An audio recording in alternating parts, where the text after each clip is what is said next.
আমাদের বর্ধমান মেডিকেল কলেজে আমাদের ফাইনাল ইয়ারের স্টুডেন্টরা ওনাদের যে কমিউনিটি অ্যাওয়ারনেস প্রোগ্রাম, যেটা আমাদের ন্যাশনাল মেডিকেল কমিশনের অন্তর্ভুক্ত, তার নেস্ট এবং থ্রাইভ এর আয়োজিতভাবে এর উদ্যোগে আমরা কমিউনিটি অ্যাওয়ারনেস প্রোগ্রাম আমরা করছি।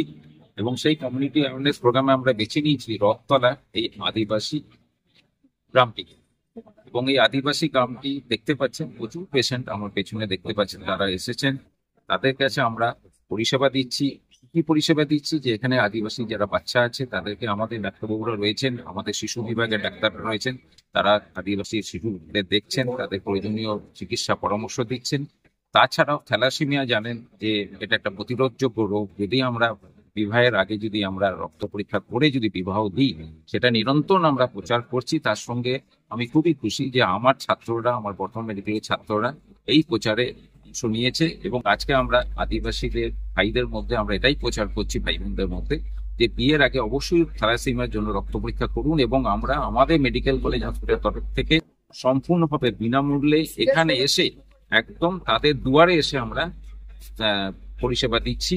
এবং তার সঙ্গে আমরা যেটা করছি, যাদের প্রয়োজন আছে তাদের ইসিজি করছি, প্রত্যেকের জন্য আমরা ব্লাড গ্রুপিং করছি, প্রত্যেকের জন্য আমরা ব্লাড সুগার টেস্ট করছি। এবং আমার যারা পিজিটি স্টুডেন্টস রয়েছেন, আমার যারা ডাক্তারবাবুরা আরো রয়েছেন, তারা এসছেন এবং তারা জেনারেল হেলথ চেক আপও করছেন। আমরা আশা করেছিলাম হয়তো 50 থেকে 100 জনের মতো আমাদের এখানে পরিষেবা নিতে আসবে, কিন্তু আমি খুবই আনন্দিত এখানে আয়োজক যারা আছেন তারা এত সুন্দর এখানে আয়োজন করেছেন এবং এখানে মানুষের স্বতঃস্ফূর্ততার সাথে এগিয়ে এসছেন। এবং আমরা আশা করছি হয়তো 150-র উপরও রোগীর সংখ্যা পেরিয়ে যাবে। এবং এই ঘটনা আমাদের আরো আনন্দিত করেছে যে ভবিষ্যতে আমরা আরো এগিয়ে এসে বর্ধমান মেডিকেল কলেজ হসপিটালে এই যে আমাদের সামাজিক কল্যাণমূলক যে কাজ, সেই সামাজিক কল্যাণমূলক কাজ আমরা আরো বেশি করে করব।